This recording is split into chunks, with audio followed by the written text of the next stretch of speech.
नमस्कार विद्यार्थी मित्रांनो. आपण या ठिकाणी येसओ मुख्य परीक्षा याचा मराठी व्याकरणाचा पेपर आज डिस्कस करणार आहोत.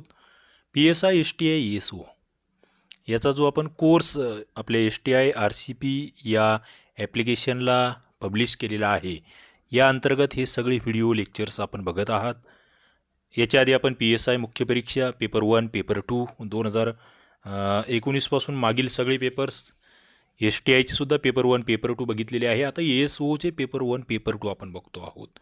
तुम्हाला याच्या आधीचे सगळे पेपर्स, त्याचे PDF सगळं काही पाहिजे असेल तर तुम्ही आपलं STI RCP ॲप्लिकेशन डाउनलोड करा आणि त्या ठिकाणी हा जो कोर्स आहे PSI STI येसओचा, निश्चित त्याला एकदा व्हिजिट करा. त्या ठिकाणचं फ्रीमधील जे मटेरियल आहे ते बघा. निश्चित तुम्हाला या कोर्सचा फायदा होणार आहे. चला, आजचे 60 प्रश्न आपल्यासाठी महत्त्वाचे आहेत, ज्याचं आपल्याला सविस्तरपणे अभ्यास करायचा आहे. बघा, 100 प्रश्न ज्यापैकी जुने पेपर आहे ते आता नवीन थोडंसं आपण बघतोय. त्या ठिकाणी याच्यामध्ये बदल झालेला आहे. हा जो 60-40 असा जुना रेशो होता, 60 प्रश्न मराठीचे आणि 40 इंग्रजीचे, आता ते 50-30 आणि 20 असं डिवायडेशन आहे. नवीन सिलेबसनुसार 50 गुणांसाठी मराठी, 30 गुणांसाठी इंग्रजी आणि 20 गुणांसाठी थोडंसं GKचा भाग, अशा पद्धतीने. तर आपल्याला या ठिकाणी जुन्या पद्धतीचे जे 60 प्रश्न आलेले आहेत ते या ठिकाणी बघायचे आहेत. प्रश्न 1, कुत्र्याने चावा घेतला. अधोरेखित शब्दाचे नाम कोणते? प्रश्न नवीन पद्धतीने विचारलेला आहे. असा प्रश्न याच्या आधी कधी आलेला नव्हता. ऑप्शन होते मग कुत्र्या, कुत्रा, कुत्र्याने, कुत्र्याचं. काही जणांना असंही वाटलं होतं की काही कदाचित चुकून इथे सामान्य रूप असा शब्द पाहिजे होता. मात्र कुत्र्याने म्हटलं एक सामान्य रूपयुक्त शब्द दिला आहे. यातील तुम्हाला नाम ओळखायचं सांगितलं आहे आणि ते आहे कुत्रा. ओके. पुढे 2 विजातीय स्वर एकत्र येऊन एक टिंबटिंब निर्माण होतो. काय? संयुक्त व्यंजन, संयुक्त स्वर, ऱ्हस्व स्वर, दीर्घ स्वर. 2 विजातीय स्वर एकत्र येऊन काय निर्माण होतं आहे? 2 नंबरचा प्रश्न आणि त्याचं उत्तर आहे संयुक्त स्वर निर्माण होतो आहे. पुढे तलाव या शब्दाला कोणते शब्द समानार्थी आहेत असा प्रश्न आहे. ऑप्शन कासार, तडाग, क्षीर, नीर, अवनी, कुंजर, तरंगिणी, सरिता. 3 नंबरचा प्रश्न आणि याचं उत्तर जर तुम्ही बघितलं तर ते आहे कासार आणि तडाग हे 2 शब्द तलावासाठी समानार्थी आहेत. पुढील शब्दाचा लाक्षणिक अर्थ सांगा. बघा, लाक्षणिक अर्थ हे कीवर्ड्स तुम्हाला लक्षात घ्यायचे. घरदार सोडून निघून जाणे, सर्व चीजवस्तू दान देण्यास सांगणे, संन्यास घेणे, घरावर तुळशीपत्र ठेवणे, घर गहाण टाकणे, यापैकी कुठलेही नाही. काय? तर याच्यासाठी याचा जो लाक्षणिक अर्थ आहे, थोडक्यात वाक्प्रचार म्हणून आपण त्याला कसं वापरू शकतो, तर घरावर तुळशीपत्र ठेवणे. पुढे खालील शब्दसमूहाचा समूहदर्शक शब्द लिहा. जाणून घेण्याची इच्छा असणारा, हुशार, जिज्ञासू, अभ्यासू, जागृत. काय आहे याच्यामध्ये? ए बी बरोबर, इतर चूक, बी बरोबर, इतर चूक, BC बरोबर, इतर सर्व चूक, बी बरोबर, इतर सर्व चूक. 5 नंबरचा प्रश्न उत्तर आहे इथे जाणून घेण्याची इच्छा असणारा म्हणजेच जिज्ञासू, बी बरोबर, इतर सर्व चूक. पुढे पदार्थवाचक नामे ओळखा असं म्हटलेलं आहे. पहिला ऑप्शन होता कलप, वर्ग, सैन्यगड. दुसरा स्वर्ग, देव, अप्सरा, नंदनवन. तिसरं दूध, साखर, कापड, सोने. आणि चौथा पुस्तक, चेंडू, कागद, लेखणी. 6 नंबरचा प्रश्न पदार्थवाचक नामे. दूध, साखर, कापड आणि सोने, पदार्थवाचक नामे. पुढील विधाने वाचा. तत्सम शब्द संस्कृतमधून रूपात बदल न होता येतात, पण अनेकदा त्यांच्या अर्थात बदल होतो. दुसरं, देशी शब्दांची सरळ व्युत्पत्ती सांगता येते. ओके. आणि खाली ऑप्शन होते मग ए आणि बी बरोबर, फक्त ए बरोबर, फक्त बी बरोबर, ए आणि बी चूक. 7 नंबरचा प्रश्न बघा, विधानं नीट जर वाचले तर तत्सम शब्द संस्कृतमधून येत आहेत, रूपामध्ये बदल न होता, पण अनेकदा त्यांच्या अर्थात बदल होतो आहे. फक्त ए बरोबर. ओके. देशी शब्दांची सरळ उत्पत्ती सांगता येत नाही असं विधान पाहिजे होतं. दुसरं विधान जे आहे ते चुकीचं आहे. पुढे चूक की बरोबर सांगा. बघा, प्राचीन काळी भारतात ब्राह्मी आणि खरुष्टी या 2 लिप्या प्रचारात होत्या. पुढे खरुष्टी ही आर्य भारतीय लिपी आहे. आणि तिसरं, ब्रह्मदेवाने निर्माण केलेल्या लिपीला ब्राह्मी लिपी असे म्हणतात. ऑप्शन होते ए आणि बी बरोबर, बी आणि सी चूक, ए आणि सी बरोबर, फक्त बी बरोबर. 8 नंबरचा प्रश्न. बघा, प्राचीन काळामध्ये ब्राह्मी आणि खरुष्टी लिप्या प्रचारात होत्या. यस. खरुष्टी ही आर्य भारतीय लिपी आहे. यस. आणि ब्रह्मदेवाने निर्माण केलेली तिला ब्राह्मी लिपी नाही, हे मात्र चुकीचं आहे. 8चं उत्तर आहे 3. ए आणि सॉरी खरुष्टी आर्य भारतीय लिपी नाही आहे. आर्य भारतीय लिपी नाही आहे, हे लक्षात घ्या. ब्रह्मदेवाने निर्माण केली म्हणून तिला ब्राह्मी लिपी म्हणतो आपण, हे बरोबर. आणि या दोन्ही लिप्या प्रचारात होत्या, हेही बरोबर. ओके, या ठिकाणी आपण ए आणि सी सोबत जातो आहोत. पुढे 9वा प्रश्न. पुढीलपैकी योग्य शब्द कोणता ते लिहा. प्रथित यश हा शब्द तुम्ही कसा लिहिणार? तुमच्यासमोर 4 पद्धतीने लिहून दाखवलेला आहे आणि उत्तर आहे या ठिकाणी 2. प्रथित यश. थी आलं पाहिजे इथे आणि ते रस्व आलं पाहिजे. प्रथित यश. ओके, पुढे जातोय. खाली दिलेल्या वाक्यातून सार्वनामिक विशेषण असलेल्या वाक्याचा योग्य पर्याय लिहा. सार्वनामिक विशेषण. पहिलं, प्रभाला आता 60वी वर्ष लागले. दुसरं, रत्नाला 8वीचा वर्ग शिकविण्यासाठी आला. अक्काला 14 भाषा येतात आणि तिच्या सर्व साड्या म्हणजे भरजरी शालूच आहेत. सार्वनामिक विशेषण. बघा, सार्वनामिक, सर्वनामाचा वापर विशेषण म्हणून केला आहे. इथे जर तुम्ही बघितलं तर तुमच्या लक्षात येईल तिच्या सर्व साड्या. ती हे सर्वनाम आहे, मात्र तीपासून तिच्या बनवलं. सर्वनामापासून विशेषण. कोणाच्या साड्या? तिच्या साड्या. हे सार्वनामिक विशेषण बनतंय. 4थं उत्तर. पुढे, उद्गारातील भाव सौम्य असतो म्हणून केवळ प्रयोगी अव्ययानंतर खालील कोणते विरामचिन्ह वापरले जाते? अर्धविराम, स्वल्पविराम, पूर्णविराम, अपसारण चिन्ह. ओके, उद्गारातील भाव सौम्य असतो म्हणून केवळ प्रयोगी अव्ययानंतर कोणते विरामचिन्ह वापरले ते? ते विरामचिन्हाचं नाव काय? 11 नंबरचा प्रश्न. उत्तर आहे स्वल्पविराम. काय? स्वल्पविराम. पुढे, चूक की बरोबर. विकृत शब्दांना तत्सम शब्द म्हणतात. सिद्ध शब्द तद्भव नसतात आणि रूढीमुळे अर्थ प्राप्त झालेल्या शब्दांना रूढ शब्द म्हणतात. 12 नंबरचा प्रश्न. चूक की बरोबर. बघा, विकृत शब्दांना तत्सम म्हणतोय का आपण? नाही. याला खरं म्हणजे तद्भव म्हणतो आपण. थोडासा बदल झाला आहे. विकृती झाली त्याला तद्भव म्हणायचं. सिद्ध शब्द तद्भव नसतात असं म्हटलंय. हे या ठिकाणी जर बघितलं 12 नंबरचं तर तुम्हाला हे सुद्धा चुकीचं दिसतंय. आणि तिसरं, रूढीमुळे अर्थ प्राप्त होतो त्यांना आपण रूढ शब्द म्हणतो, हे मात्र बरोबर. सी बरोबर. पुढे, सामान्य रूप असलेली शब्दजोडी ओळखा. नदी, नदीला, भरभर, भाराभर, साठा, साठे, देखील, देखले पण. 13 नंबरचा प्रश्न. उत्तर काय? 1 ए बरोबर. सामान्य रूप असलेली शब्दजोडी नदीचं नदीला असं झालेलं आहे. ला हा प्रत्यय लागतोय, रूपात बदल होतोय नामाच्या, ते लक्षात घ्या. पुढे, खाली दिलेल्या शब्दांच्या यादीतून एका अर्थाचे शब्द 3 वेगवेगळ्या लिंगात आढळतात. योग्य पर्याय लिहा. अर्थ एकच आहे मात्र लिंग 3 आहेत. पहिलं, कन्या दुहिता पोरगी बेटी. दुसरं, रुमाल पागोटे पगडी. तिसरं, चौथं, झरा ओढा नदी.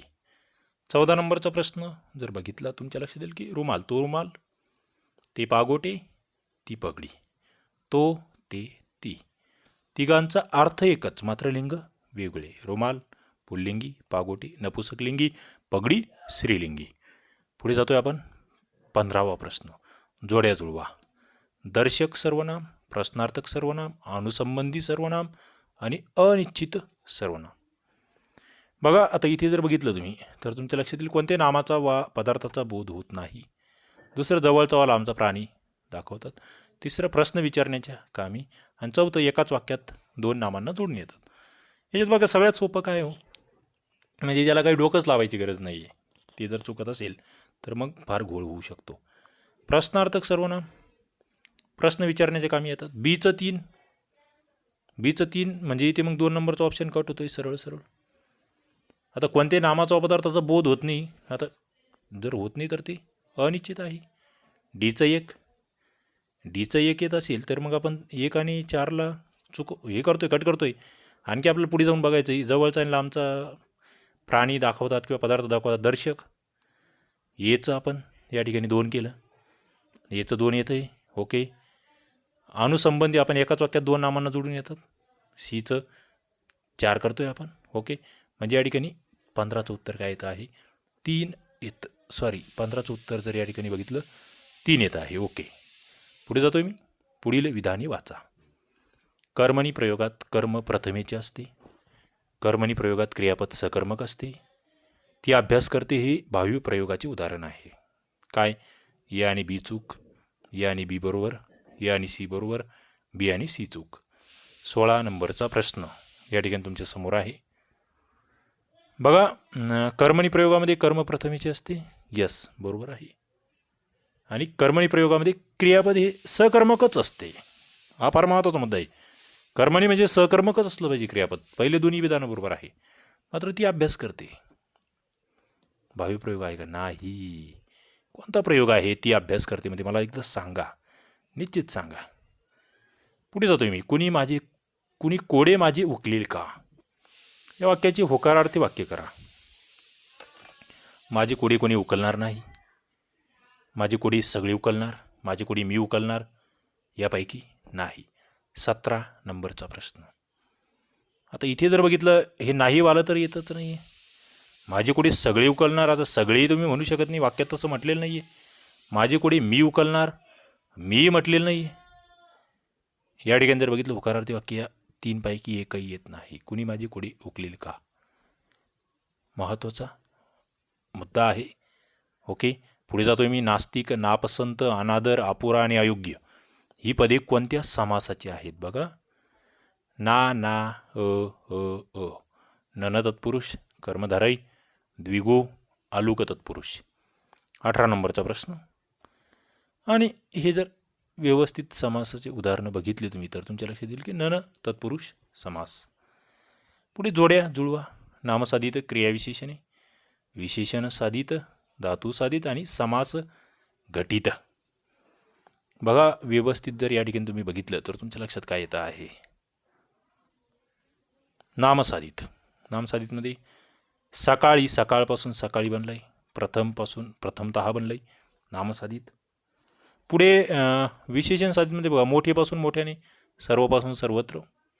धातू साधित निजपासून निजल्यावर आणि खेळपासून खेळताना.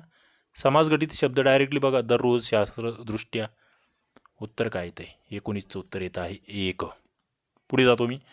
20 नंबरच्या प्रश्नाकडे वळूया. अर्धी रक्कम, पाव हिस्सा, पाऊण माप ही संख्यावाचक विशेषणे विशेषणाच्या कोणत्या प्रकारात मोडतात? पूर्णांक सूचक, अपूर्णांक सूचक, अनिश्चित, साकल्यवाचक. बघा, अर्धी रक्कम, पाव हिस्सा आणि पाऊण माप कोणत्या प्रकारात मोडता आहेत? 20 नंबरचा प्रश्न. अर्धी, पाव आणि पाऊण जर बघितलं तर हे अपूर्णांक सूचक संख्या विशेषणं आहेत. पुढे खालील वाक्याचे संयुक्त वाक्य करा. मेघ दाटून आले, धो धो पाऊस पडला. काय? संयुक्त वाक्य करायचं आहे. मेघ दाटून आल्यावर धो धो पाऊस पडला. आल्यावर मेघ दाटून आले आणि धो धो पाऊस पडला. मेघ दाटून आल्यानंतर धो धो पाऊस पडला. मेघ दाटून आल्यामुळे धो धो पाऊस पडला. संयुक्त वाक्य करा. मित्रांनो, इथे जर बघितलं तुम्ही तर तुम्हाला एक उभयान्वयी अव्यय दिसेल आणि समुच्चयवाचक संयुक्त वाक्याचं उदाहरण 2 नंबरचं. मेघ दाटून आले आणि धो धो पाऊस पडला. पुढे वारूडचे मगरूर सावकार बाबारावांचे एका अपघातात निधन झाले. त्यावेळी झालेल्या शोकसभेत उपस्थित त्यांच्या कार्याबद्दल भरभरून बोलत होते. या प्रसंगासाठी तुम्ही कोणती म्हण वापरू शकतात? पहिलं, भरवशीच्या म्हशीला टोनगा. दुसरं, कुणाची म्हैस कुणाला उठबस. तिसरं, मेलेल्या म्हशीला मनभर दूध. आणि चौथं, म्हशीची शिंगे म्हशीला जड नसतात. 22 नंबरचा प्रश्न. बघा, आता ते एकतर निधन झाले आणि त्यांच्याबद्दल बोलावं लागतंय. सरळ आहे, मेलेल्या म्हशीला मनभर दूध ही म्हण या ठिकाणी आहे. पुढे जातोय आपण. पुढील सामान्य रूपे पहा. भक्ती, भक्तीने. नदी, नदीचा, नद्यांचा.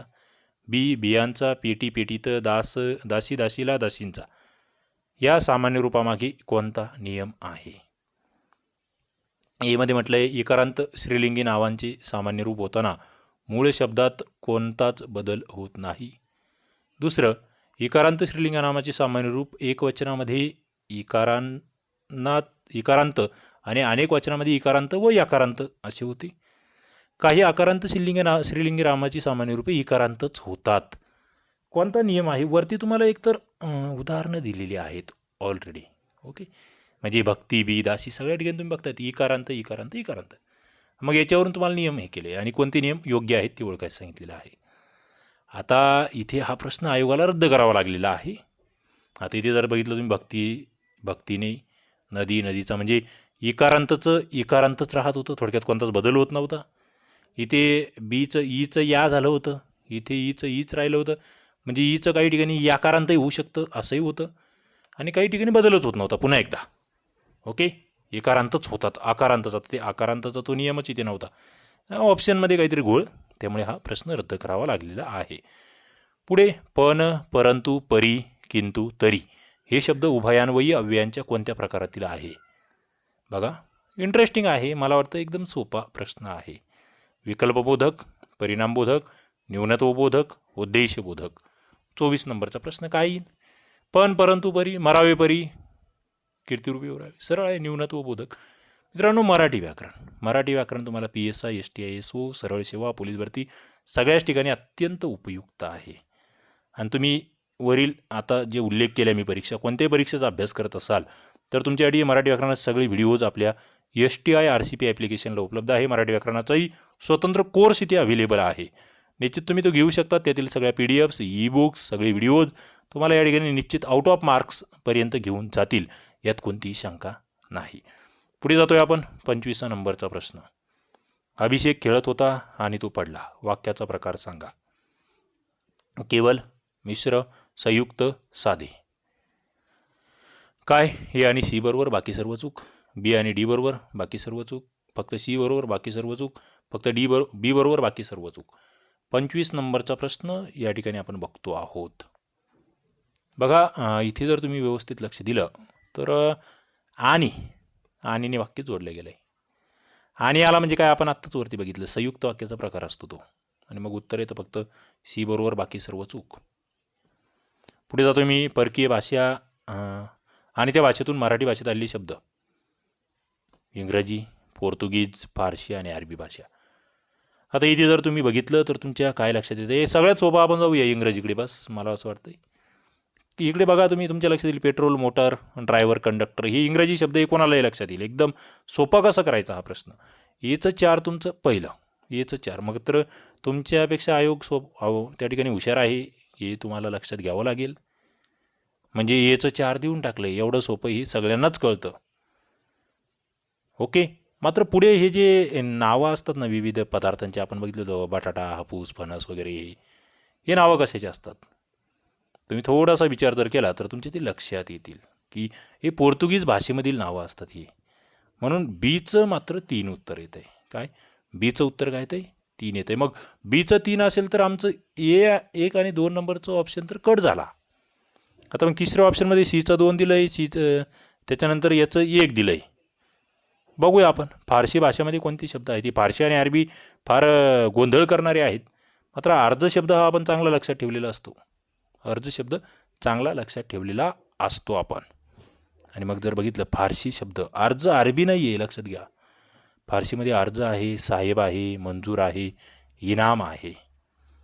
आणि अरबीमध्ये मग हे पोशाख, गुन्हेगार, कामगार, अत्तर. आपण याची फार अत्यंत जबरदस्त शॉर्टकट्स तुम्हाला शिकवलेले आहेत. त्याच्या आपल्या तुम्ही प्लेलिस्टला जाऊनही काही लेक्चर्स उपलब्ध आहे. प्लेलिस्टला मराठी व्याकरणाची प्लेलिस्ट बघा, तिथेही तुम्हाला काही लेक्चर्स भेटतील. निश्चित ते तुम्हाला मराठी व्याकरणाला फायदेशीर ठरणार आहेत. 26 नंबरचं उत्तर येत आहे 3. ओके, पुढे जातोय आपण. 27. पुढील विधाने वाचा. क्रियेचा भाव हाच कर्ता असतो. क्रियापद तृतीय पुरुषी एकवचनी असते. कर्म असल्यास त्याची सप्रत्ययी द्वितीय असते. ही लक्षणे कोणत्या प्रयोगाची आहेत? 27 नंबरचा प्रश्न. गौणकर्मणी भावी, कर्मभावसंकर, कर्मकर्तरी प्रयोग. 27 नंबरचा प्रश्न. 27चं उत्तर काय आहे? भाव हाच करताय, बस संपला विषय, इथेच क्लिअर झाला. आणि हे क्रियापद तृतीय पुरुषी एकवचनी. कर्म असेल सप्रत्यय द्वितीय. उत्तर आहे भावी प्रयोग. भावी प्रयोग. पुढे, तू वाईट वागतोस म्हणून तुला बोलणी खावी लागतात. या वाक्यातील म्हणून या अव्ययाला काय म्हणतात? बघा, म्हणून. वाईट वागतोस म्हणून बोलणी खावी लागतात.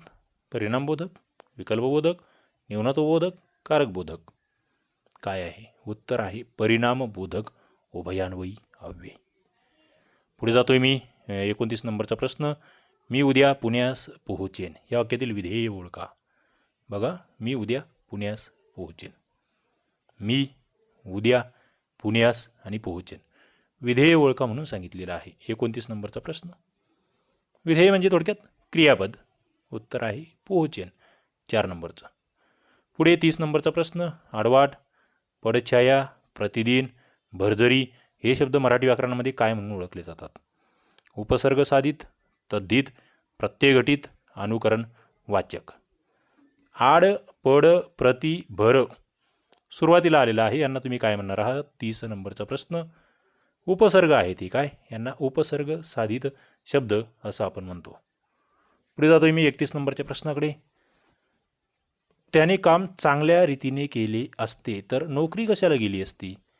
या वाक्याचा प्रकार ओळखा. संयुक्त वाक्य, विद्यार्थी वाक्य, प्रश्नार्थक वाक्य, संकेतार्थी वाक्य. तर आलेलं आहे या ठिकाणी, तर. आणि मला वाटतं तरवरून तुमचं उत्तर निघून जायला पाहिजे. उत्तर येत आहे संकेतार्थी वाक्य. जास्त डोकं लावायचं नाही. साखर भात ही कोणत्या समासाचे उदाहरण आहे? साखर भात. समार द्वंद्व, कर्मधारय तत्पुरुष, मध्यम पदलोपी, अलुक तत्पुरुष. साखर भात. साखर घालून केलेला भात. मधले शब्द गाळलेले आहेत. मध्यम पदलोपी समास. पुढे, विडा उचलणे या वाक्प्रचाराच्या योग्य उपयोगासाठी खालील पर्यायातून अचूक शब्द निवडा. विडा उचलणे. तबकडीतल्या पानाचा विडा उचलणे, शर्यत लावणे, प्रतिज्ञा करणे, वजन उचलणे. विडा उचलणे. उत्तर आहे एखादी प्रतिज्ञा करतोय आपण, त्याला विडा उचलणे असं आपण म्हणतोय. पुढे, परिणामबोधक संयुक्त वाक्य ओळखा. परिणामबोधक. विजा चमकू लागली आणि पावसाला सुरुवात झाली. वाटेत मोटर नादुरुस्त झाली म्हणून मला येण्यास उशीर झाला. लोक आपली स्तुती करोत किंवा निंदा करोत. मरावे परी कीर्तिरूपी उरावे. परिणामबोधक संयुक्त वाक्य. उत्तर काय आहे?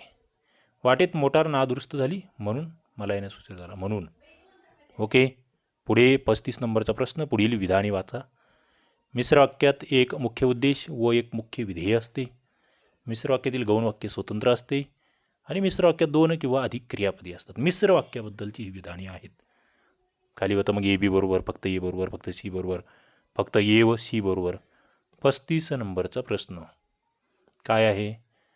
पहिलं जर बघितलं, मिश्र वाक्यात फक्त एक मुख्य उद्देश आणि एक मुख्य विधेय असते. पहिलं बरोबर आहे. दुसरं, मिश्र वाक्यातील गौण वाक्य हे स्वतंत्र असते. हे दुसरंही या ठिकाणी बरोबर आहे. आहे का बरोबर? थोडंसं लक्ष द्या. मिश्र वाक्यातील गौण वाक्य स्वतंत्र नसते असं म्हणावं लागेल या ठिकाणी. इथे 2 किंवा अधिक क्रियापदे असतात. ही मात्र बरोबर आहे. ए आणि सी बरोबर इथं आहे. 35चं उत्तर 4 येईल. पुढे जातोय आपण. 36 नंबरचा प्रश्न. योग्य जोड्या लावा. देशी शब्द, तत्सम, सिद्ध आणि उपसर्ग घटित.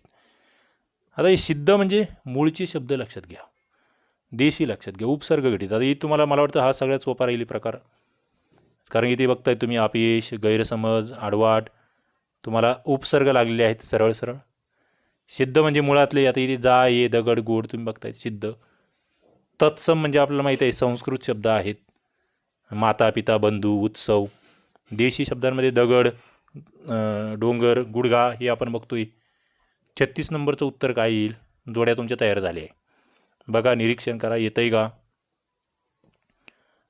2 नंबरचं ऑप्शन येतं आहे का बरोबर? येतं आहे. पुढे जाऊया. म्हणीचा योग्य अर्थ लिहा. कोला काकडीला राज. पहिलं म्हटलंय कोल्याने काकडी काही खाल्ले तरी आनंदी होतो. दुसरं, कोल्याला काकडी आवडते. तिसरं, कोला आणि काकडी यांचे नाते जुळते. आणि चौथं, क्षुद्र माणसे क्षुद्र वस्तूंना भाळतात. कोल्हा काकडीला राजी.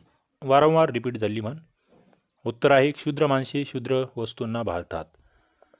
पुढे जातोय मी. पुढील विधाने वाचा. पहिलं विधान आहे मूळ उद्देश वाक्यात नेहमी एकेरी असतो. विधेय विस्तारक म्हणजे क्रियाविशेषण. संयुक्त क्रियापदामध्ये एक क्रियापद प्रत्यक्ष क्रियेचे निदर्शक असते तर दुसरे त्याला सहाय्य करणारे असते. काय आहे? फक्त ए व ब चूक, फक्त सी बरोबर, फक्त ए चूक, फक्त बी चूक. 38 नंबरचा प्रश्न या ठिकाणी तुम्ही बघतात. 38चं उत्तर काय? व्यवस्थित जर बघितलं मूळ उद्देश वाक्यात नेहमी एकेरी असतो असं म्हटलेलं आहे आणि तेच या ठिकाणी मला वाटतं 38 नंबरच्या प्रश्नामध्ये चुकीचं दिसतंय आपल्याला. विधेय विस्तारक म्हणजे क्रियाविशेषण हे बरोबर आहे. संयुक्त क्रियापदामध्ये एक प्रत्यक्ष क्रियेचे निर्देशक आहे आणि दुसरे त्याला सहाय्य करणारे आहे हे बरोबर आहे. म्हणजे इथे फक्त ए चूक आहे. 38चं उत्तर 3. पुढे लहानपण देगा देवा मुंगी साखरेचा रवा ऐरावत रत्न थोर त्याशी अंकुशाचा मार. या कडव्यातील अलंकार ओळखा. यमक, अनुप्रास, रूपक आणि दृष्टांत. 39 नंबरचा प्रश्न. उत्तर आहे दृष्टांत अलंकार. काय? दृष्टांत अलंकार. पुढे चुरमुरे खात बसणे या वाक्प्रचाराचा बरोबर अर्थ कोणता? खजील होणे, पदरी काही न पडणे, मात करणे, मन खिन्न होणे. चुरमुरे खात बसणे.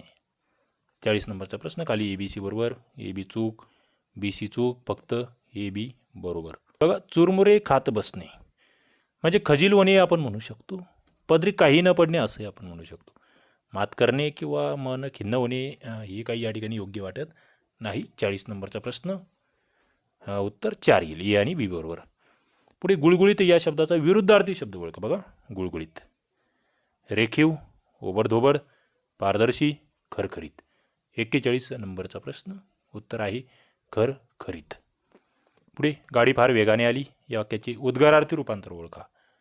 गाडी फार वेगाने आली. काय? वा, गाडी फार वेगाने आली. बापरे, गाडी किती वेगाने आली. काय? गाडी फार वेगाने आली. गाडी किती वेगाने आली हो. 42 नंबरचा प्रश्न. 42चं उत्तर काय? गाडी फार वेगाने आली. बापरे, किती वेगाने आली गाडी. उद्गारार्थी रूपांतर आहे का? यस आहे. शेवटी उद्गारवाचक चिन्ह मात्र असलं पाहिजे. पुढे जातोय आपण. पुढील वाक्याच्या अर्थावरून मन सांगा. निरुद्योगी निरुपयोगी मनुष्य कोणालाही हवासा वाटत नाही. काय म्हणणार याला तुम्ही? खायला काळ भुईला भार, एक ना धड भाराभर चिंध्या, इकडचा डोंगर तिकडे करणे, दिवे लावणे. 43 नंबरचा प्रश्न. उत्तर खायला काळ भुईला भार. निरुद्योगी किंवा निरुपयोगी मनुष्य कोणालाही हवासा वाटत नाही. पुढे खालील क्रियापदाच्या योग्य जोड्या लावा. सकर्मक, द्विकर्मक, अकर्मक, उभयविध. बघा, आता या ठिकाणी जर बघितलं तुम्ही इंटरेस्टिंग असा हा प्रश्न आहे. अभ्यास व्यवस्थित जर लक्ष दिलं. आता सकर्मक इथे जर बघितलं तुम्ही तर तुमच्या लक्षात येईल गवळी धार काढतो. धार हे कर्म आहे. द्विकर्मक 2 कर्म प्रत्यक्ष आणि अप्रत्यक्ष. तिने भिकाऱ्याला पैसे दिले. भिकाऱ्याला प्रत्यक्ष कर्म पैसा, अप्रत्यक्ष कर्म. पुढे अकर्मकमध्ये बघितलं आज भाऊबीज आहे अकर्मक. आणि उभयविध ते लाकडी धनुष्य मोडले. काय? ते लाकडी धनुष्य मोडले आणि दुसरं त्याने लाकडी धनुष्य मोडले. 2 पद्धतीने हे मोडले वापरलं गेलं असतं. सकर्मक आणि अकर्मक. 44 नंबरचा प्रश्न. उत्तर 1. पुढे दुसऱ्यांच्या अंकित असणारा या शब्दसमूहासाठी खालील जे शब्द दिले आहे त्या शब्दसमूहातील लागू पडणाऱ्या शब्दसमूहाचा अचूक पर्याय लिहा. दुसऱ्याच्या अंकित असणारा. पाताळ यंत्री, बोके संन्यासी, ताटाखालचे मांजर, ओंटावरचा शहाणा. 45 नंबरचा प्रश्न. उत्तर येत आहे ताटाखालचे मांजर. दुसऱ्याच्या अंकित आहे ना. पुढे काळजाचा लचका तुटणे या वाक्प्रचाराचा विरुद्धार्थी वाक्यप्रचार ओळखा. मनोरथ पूर्ण होणे, मनात विकल्प येणे, मनात मांडे खाणे, मन मोहरून जाणे. काळजाचा लचका तुटणे. 46 नंबरचा प्रश्न. उत्तर काय येतं आहे? मन मोहरून जाणे हे उत्तर या ठिकाणी येतं आहे. पुढे विधायकच्या विरुद्ध काय आहे? विनायक, विघातक, वैधानिक, संकट. विधायक, विघातक. पुढे खालीलपैकी रीती भूतकाळाचे वाक्य कोणते? रीती भूतकाळ.